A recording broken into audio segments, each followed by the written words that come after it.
Olá, começa agora o Agrocultura com as principais notícias do agronegócio. No programa de hoje você vai ver: morango se torna uma opção lucrativa para pequenas propriedades. A produção cresce no rastro da demanda do consumidor pelas frutinhas doces e vermelhas, usadas em receitas de dar água na boca. Cacau produzido no norte do país ajudou a cidade de Gramado a se tornar capital brasileira do chocolate. Os produtores vão buscar bem longe cacau selecionado para usar em delícias que atraem os turistas.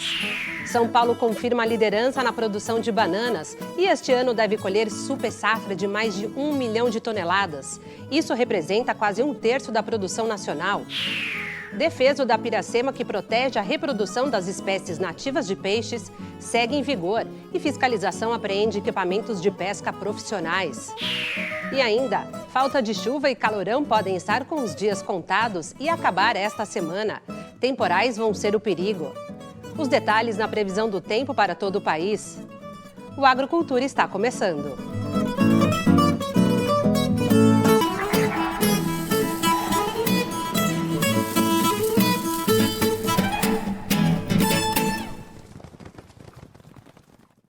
Com o mercado garantido, mesmo fora dos grandes centros, o cultivo de morango se torna opção lucrativa para pequenas propriedades rurais.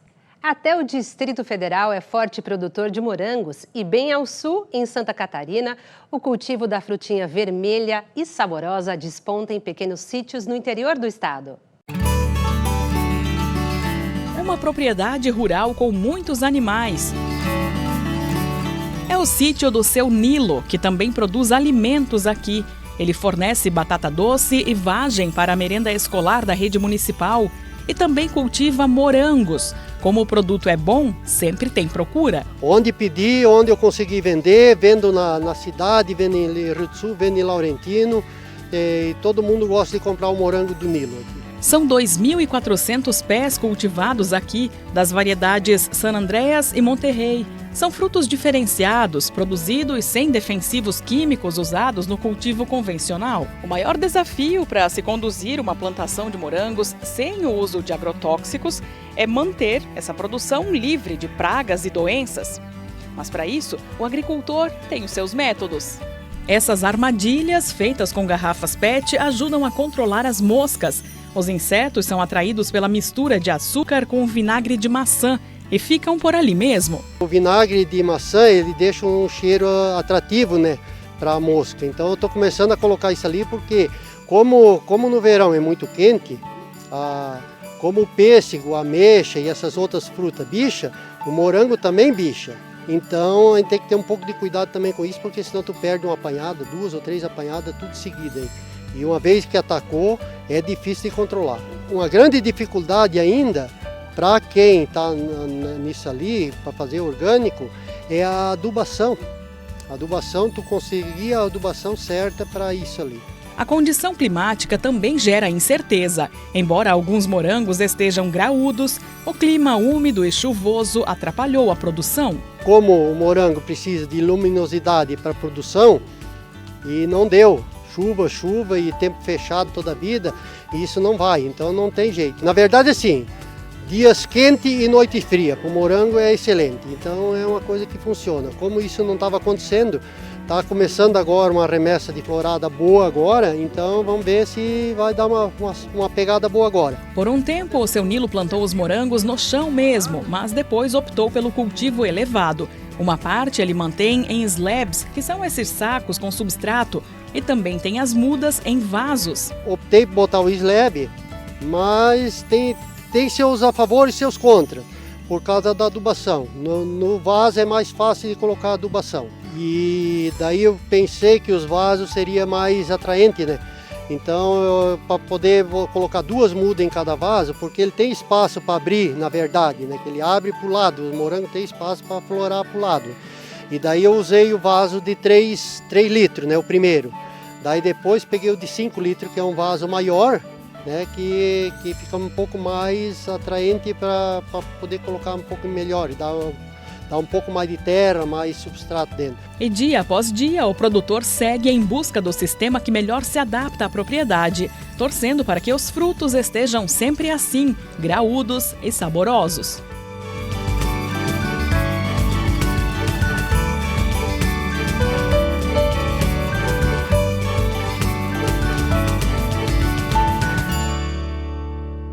Pouca gente sabe, mas o Distrito Federal tem uma agricultura bastante diversificada. Além de feijão, milho, soja, batata e hortifrutis, a capital federal também já é um forte produtor de morangos.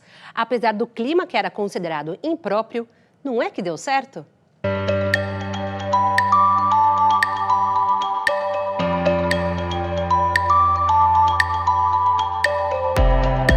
O cultivo do morango começou na capital federal na década de 70 com agricultores japoneses vindos da região de Atibaia, em São Paulo. Foi nos anos 90 que o cultivo do morangueiro na capital federal acompanhou a evolução tecnológica das regiões do sul de Minas e de São Paulo. O potencial do cultivo da fruta na região foi reconhecido e, unindo outras técnicas da cultura, ocorreu um salto de produção e de qualidade, resultando em uma alternativa econômica para os produtores do DF. Atualmente, boa parte dos produtores estão localizados na região de Braslândia. No ano passado, mais de 5.000 toneladas foram produzidas em uma área de 50 hectares. A colheita movimentou 50 milhões de reais aqui na capital federal. Não apenas a fruta in natura, mas os seus derivados geraram parte desse valor. A Festa do Morango, comemorada todos os anos em Braslândia, promove, além de diversão, um incentivo para que os produtores da região continuem com o cultivo.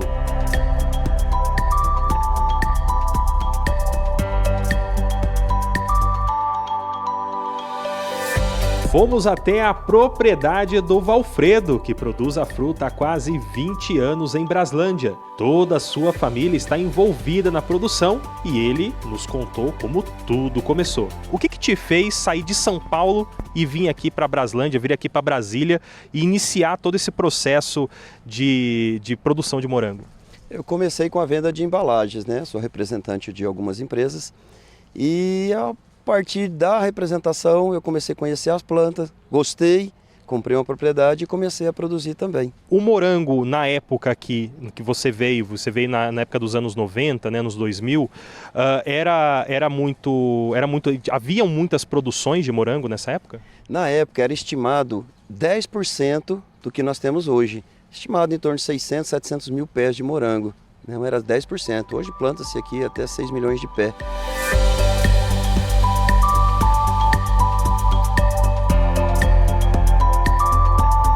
Nós colhemos aqui em torno de 100 caixinhas. É uma área que está pequena, está começando a produzir agora, né? Então essa área aqui é uma área mais nova, né? Então tem outras áreas que já está colhendo bem, mas dessa aqui deu em faixa de 100 caixas de morango. Olha que lindo este morango aqui. Não só o visual dele é muito bonito, mas eu tenho certeza também que... Cara, na boa, isso aqui é muito bom, velho. Me diz uma coisa, não sei nem o que dizer, porque isso aqui tá muito bom mesmo. Me diz uma coisa, qual que é a variedade desse morango? Esse aqui é San Andrés. Essa é a variedade que a gente planta, deu uma resistência boa, produtividade boa. Existem várias outras variedades plantadas aqui, eu tenho outras variedades também, mas essa aqui, San Andrés, é uma das que eu mais gosto. Para o Valfredo, a Festa do Morango permite que sua produção vá até o consumidor final, além de permitir que o público conheça outros subprodutos da fruta. Lá nós trabalhamos com fundi, trabalhamos com bombom, com torta, então toda a nossa produção vai para a Festa do Morango. Então faz com que o preço sempre segure um precinho legal, então lá ajuda demais, a festa é muito boa. Na Festa do Morango a gente tem o Copo da Felicidade, temos o bombom, temos o fundi, que é o nosso carro-chefe, e temos as tortas, então a gente trabalha esse subproduto todo envolvendo o morango.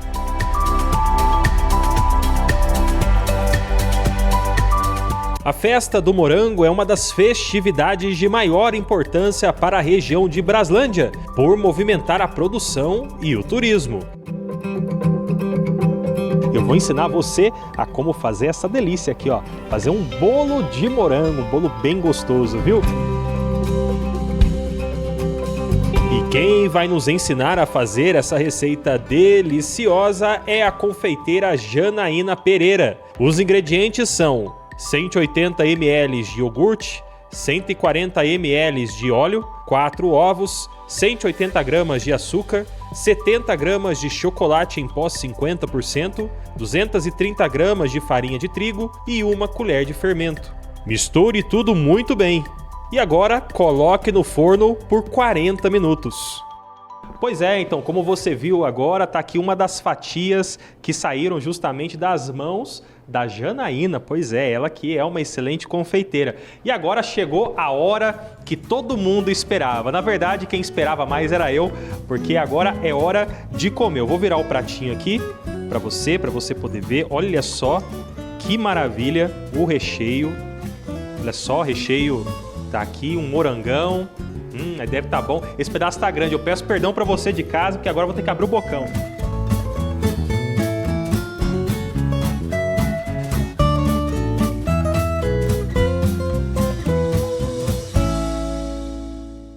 Veja a seguir no Agricultura. São Paulo confirma a liderança e deve colher mais de 1 milhão de toneladas de bananas. Defeso da Piracema segue em vigor até fevereiro e fiscalização apreende equipamentos de pescadores profissionais. Nós voltamos em instantes.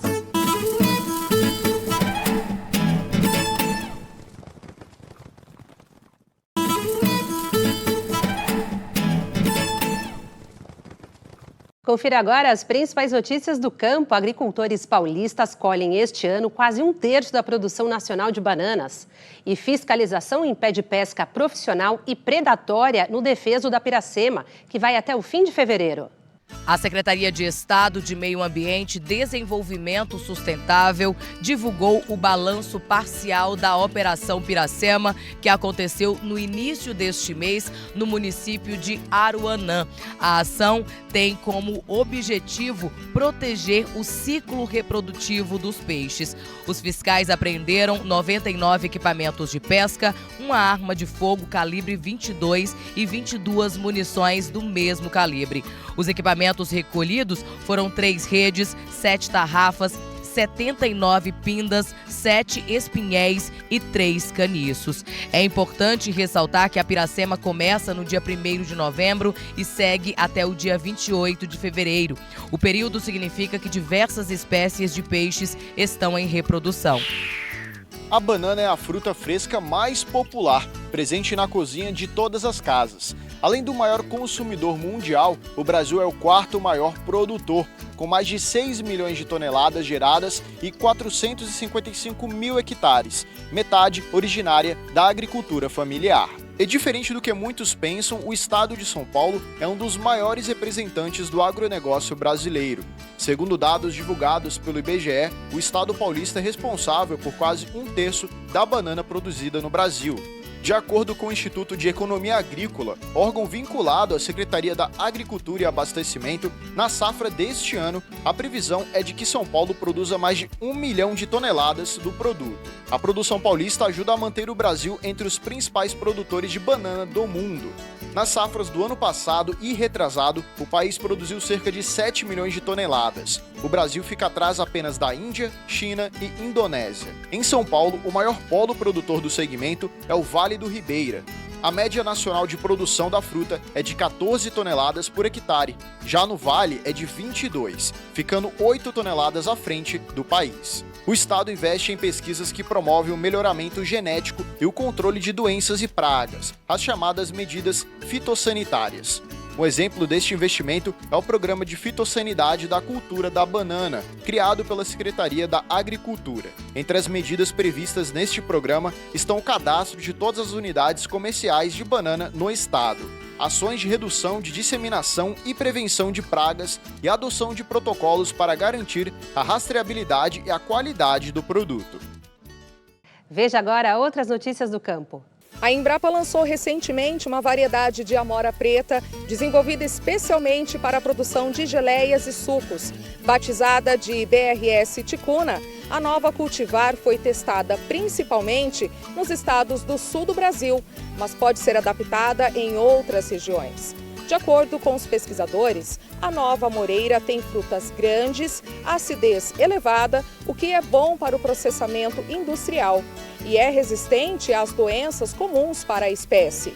Os produtores selecionados para cultivar a BRS ticuna a título experimental gostaram do resultado e afirmaram que a produtividade varia de 20% a 30% a mais que as cultivares tradicionais da frutinha, chegando a 20 toneladas por hectare. A pesquisa mostra que o preço médio pago ao produtor varia com a época da produção e da forma de comercialização. A indústria paga de R$ 4 a R$ 56 pelo quilo. Se o produto estiver congelado, esse valor pode chegar entre R$ 8 e R$ 15. E agora vamos saber do tempo para o campo com Stael Cias, da Metsul Meteorologia de São Leopoldo, no Rio Grande do Sul, especialmente para o Agrocultura. Olá, você que nos acompanha nesta edição do Agrocultura. Finalmente podemos dizer que temos boas notícias, mas junto às boas notícias tem alerta também, então fiquem atentos. O calor, aquela onda de calor extrema, finalmente chegando ao fim no centro do país, depois de trazer recordes de temperatura, calor sufocante para diversas partes do centro-oeste, do sudeste, norte e nordeste. Nós teremos aí um refresco importante acontecendo já neste começo de semana. Esse refresco, ele é resultado da chegada de uma intensa frente fria que coloca um fim nessa onda de calor extrema, trazendo, é claro, risco de tempestades, risco de chuva forte. E olha, a chuva vem para ficar, ela começa já de domingo para segunda aqui na altura de São Paulo, depois se espalha e o canal de umidade da Amazônia se junta a essa frente fria. Então nós teremos vários dias de instabilidade ao longo desta semana, com volumes de precipitação que podem somar acumulados na faixa de 50 a 100 milímetros, em Minas Gerais, Goiás, Tocantins, Mato Piba de uma forma geral, Mato Grosso do Sul, sul do Pará também. Então toda essa área do centro-oeste e sudeste que vem de um quadro persistente de estiagem, de escassez de chuva, ao longo desta semana terá esse padrão de chuva mais persistente por mais horas e vários dias seguidos, que de fato conseguem restabelecer a umidade do solo, criar condições de manejo, criar condições para um respiro para aquelas lavouras que conseguiram ser semeadas e, claro, trazer conforto para a população que passou por esse período castigante. Eu nem sei qual é a palavra correta para explicar tamanho, condições extremas em que a população foi submetida com essa terceira onda de calor intensa nesta primavera. Então, boas notícias, mas é preciso ficar atento, porque depois de um período tão prolongado de calor, é óbvio que há risco de tempestades intensas, com chuva forte a torrencial, alagamentos, arroios e rios podem ter aí alguma situação de enchimento. Embora estejamos saindo de um quadro de estiagem, de escassez de chuva, a perspectiva realmente é de muitos dias de instabilidade e em algumas áreas, em razão dos temporais, o volume de precipitação pode ser alto, trazendo problemas também. Mas o calor chega ao fim e teremos vários dias aí de alívio nessa sensação de abafamento. Veja a seguir no Agrocultura. Cacau chega de longe para produzir delícias que tornam Gramado a capital brasileira do chocolate artesanal. Nós voltamos em instantes.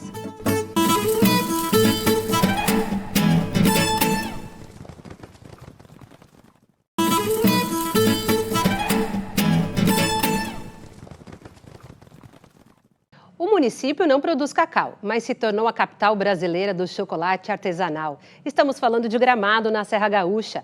Muitos turistas visitam a cidade só para comer o famoso chocolate. Isso mesmo, o chocolate artesanal de Gramado é um produto único no Brasil. O repórter Bruno Faustino foi até lá e mostra pra gente os segredos dessa delícia. Prepare-se! Vem aí imagens de dar água na boca.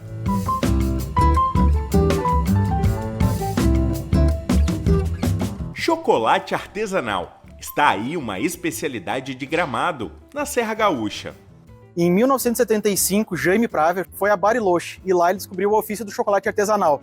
Se apaixonou pelo chocolate e viu semelhanças entre Gramado e Bariloche. Cidades frias, cidades que são muito parecidas em muitas coisas. E nesse aspecto, ele trouxe para Gramado o ofício do chocolate artesanal. Então, em 1975, ele fundou a Praver e lá que foi o início do chocolate artesanal em Gramado, o que hoje proporcionou a Gramado ser a capital nacional do chocolate artesanal. Não há como negar. O chocolate de Gramado é realmente diferente. Diferente no sabor, diferente na textura E todas essas características levaram o chocolate produzido na cidade a uma indicação geográfica, a única no Brasil até o momento para chocolate artesanal.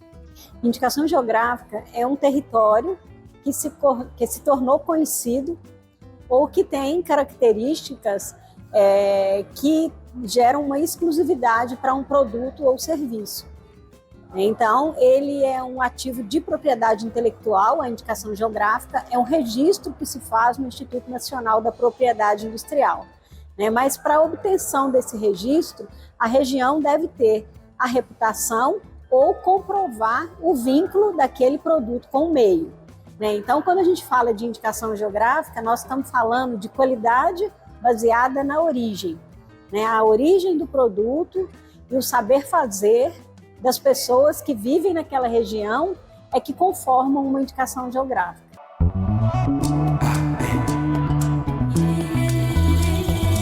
O curioso é que a cidade não possui um pé de cacau sequer. Como pode? Esse é o nosso desafio. A gente fala assim, né? Será que a gente está no lugar errado, né?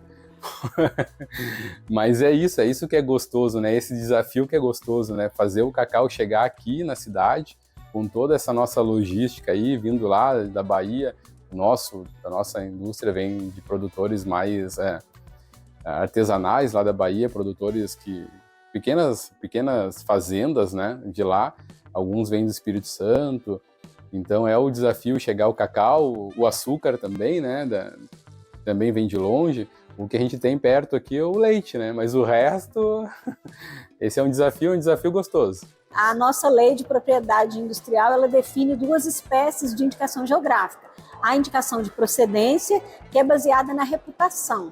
O que eu preciso fazer para comprovar isso junto ao INPI, obter o reconhecimento dessa indicação de procedência, é mostrar que aquela região, ela se tornou conhecida por produzir aquele produto. E na denominação de origem, é preciso comprovar que além de ter a reputação, aquela região, ela guarda vínculos que você comprova técnica e cientificamente do meio, né, daquele terroir, como nós já falamos, com o produto. A busca pelo chocolate perfeito levou o chefe Ricardo Campos a uma jornada pelas melhores amêndoas de cacau. Conhecemos o lado amargo da cadeia produtiva do cacau, mas por outro lado, conhecemos pequenos produtores que estão revolucionando a forma de consumir chocolate. Desde criança eu sou apaixonado já por chocolate, por toda a gastronomia. Mas em especial o chocolate, quando eu tinha ali meus 13 para 14 anos, toda a nossa viagem de formatura foi paga com os bombons que eu fiz ao longo do ano, as meninas vendiam, e então já começou a minha paixão, né? Estudei gastronomia, depois em Balneário Camboriú, na Univale, depois disso fui para Barcelona, na Espanha, lá também fiz uma faculdade de gastronomia, e quando eu retornei para o Brasil em 2013, de lá para cá eu dedico só ao chocolate e à confeitaria. Como eu passei pela indústria do chocolate, né, entendi ali todo o processo, mas quando eu vim para Gramado, eu senti essa necessidade de poder fazer um chocolate de origem, em que eu conhecesse a fundo, né, a matéria-prima lá na fazenda, buscar as melhores amêndoas de cacau e aí então buscar uma amêndoa de cacau que passou por fermentação controlada. Há uma grande diferença entre o cacau que abastece a indústria e o cacau de fermentação controlada, e então eu saio em busca, não só no Brasil, mas em outros países também, e também além de buscar as melhores amêndoas, conhecer a história também de cada produtor. Tem produtores que passaram pela vassoura de bruxa e se reinventaram fazendo cacau especial, outros que são especialistas em mudas de cacau. Voltei do Peru agora, onde tem o cacau nativo ali da Amazônia, então essa busca é muito importante porque cada chocolate me dá sabores únicos e histórias também surpreendentes também. Somente 5 indústrias de Gramado possuem autorização para o uso do selo da IG nos produtos. Afinal, elas precisam seguir critérios rigorosos de produção. Estamos chegando a uma das épocas mais esperadas pelos turistas que visitam Gramado, o Natal. Mas o pensamento dos chefes chocolateiros está lá na frente. A Páscoa para a gente representa boa parte, né, do faturamento de todo o ano. O Natal é muito bom, lógico que a cidade está cheia de turistas, mas a Páscoa para a gente é muito importante. Inclusive a gente tem já, junto com todos os órgãos da cidade, Secretaria de Turismo, né, tá buscando preparar para 2024 uma Páscoa assim espetacular, com muitas novidades aí. De 3 meses para cá, se preparando para o Natal, foram mais de 40 lançamentos. Desde panetone com ganache de avelã, até chocolate de manjericão com figo, que é uma delícia. Então nós temos muitos sabores diferentes para quem vier a Gramado se encantar com o chocolate. A gente quer que a Páscoa esteja daqui a uns anos igual o Natal Luz, né? Hoje o Natal Luz aí está em torno de 3 meses, quase 4 aí. E a Páscoa esse ano vai vir com 1 mês de atração. E assim a gente vai angariando cada vez mais aí para divulgar o nosso trabalho, o nosso chocolate a nível Brasil e daqui um pouco ser reconhecido mundialmente. Aí. É a nossa esperança. O Agricultura de hoje fica por aqui. Obrigada pela sua companhia e até o próximo domingo às 10 horas da manhã. Uma ótima semana para todos.